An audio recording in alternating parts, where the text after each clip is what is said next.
Estate of Emily Rice versus City and County of Denver and the Denver Department of Health and Hospitals. Attorneys Daryl Kilmer, Mari Newman, Sarah Rich, and Althea Licht, all of Kilmer Lane and Newman. Emily Rice was a beautiful 24-year-old girl when she found herself in jail after having an auto accident one morning in February of 2006. It turns out being arrested for being in an auto accident was a death warrant for Emily. On February 19, 2006, Emily Rice died of internal bleeding while incarcerated in the Denver City Jail. She'd been injured in an automobile accident. Her blood alcohol level was well above the legal limit. She complained of stomach pain to ER nurses and doctors, but her internal bleeding was undetected and she was not treated. She was instead released to the jail, where she complained to nurses that something was wrong and again sought medical help. She was crying out for medical attention. She repeatedly and continuously cried to seek help from a doctor or a nurse or anybody that would take care of her. Once in her cell, Emily's pleas for help became increasingly desperate, and eventually others in her jail cell joined Emily in pleading with guards for medical assistance. The guards, several shifts of them, repeatedly and continuously ignored her pleas for help.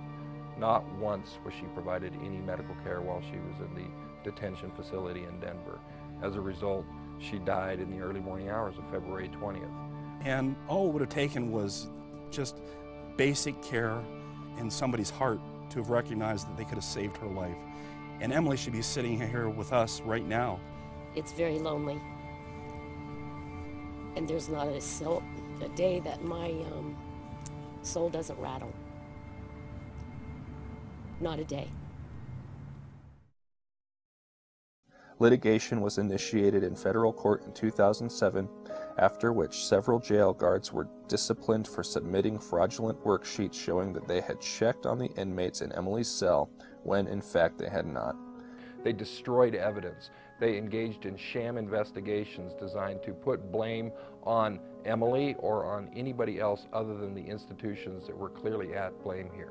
Rice was placed in a cell block with 23 other inmates. With one exception, each of them approached by investigators provided detailed testimony. Witnesses called us like I have never seen in any other case. Women who had been inmates in the institution at the same time and had stood there while Emily begged for her life and had begged for Emily, called us and asked what could they do to help in this case.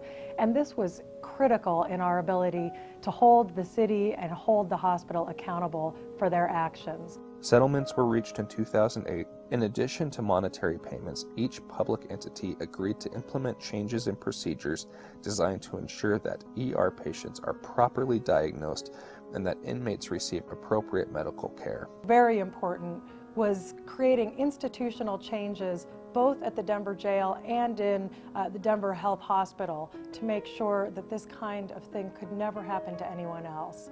These changes, dubbed Emily's Protocols, include additional training and the monitoring of inmates' vital signs for every 4 hours when they have received medical treatment prior to being jailed. Although the $7 million in settlements won't save another life, Emily's Protocols just might. Emily's family was passionate and steadfast from the very beginning that this case was not about money, but was about making sure that no family and no child ever suffered as Emily had. We believe that the result in this case is very important and will serve in the future to teach the City of Denver and other municipalities accountability and responsibility for their actions.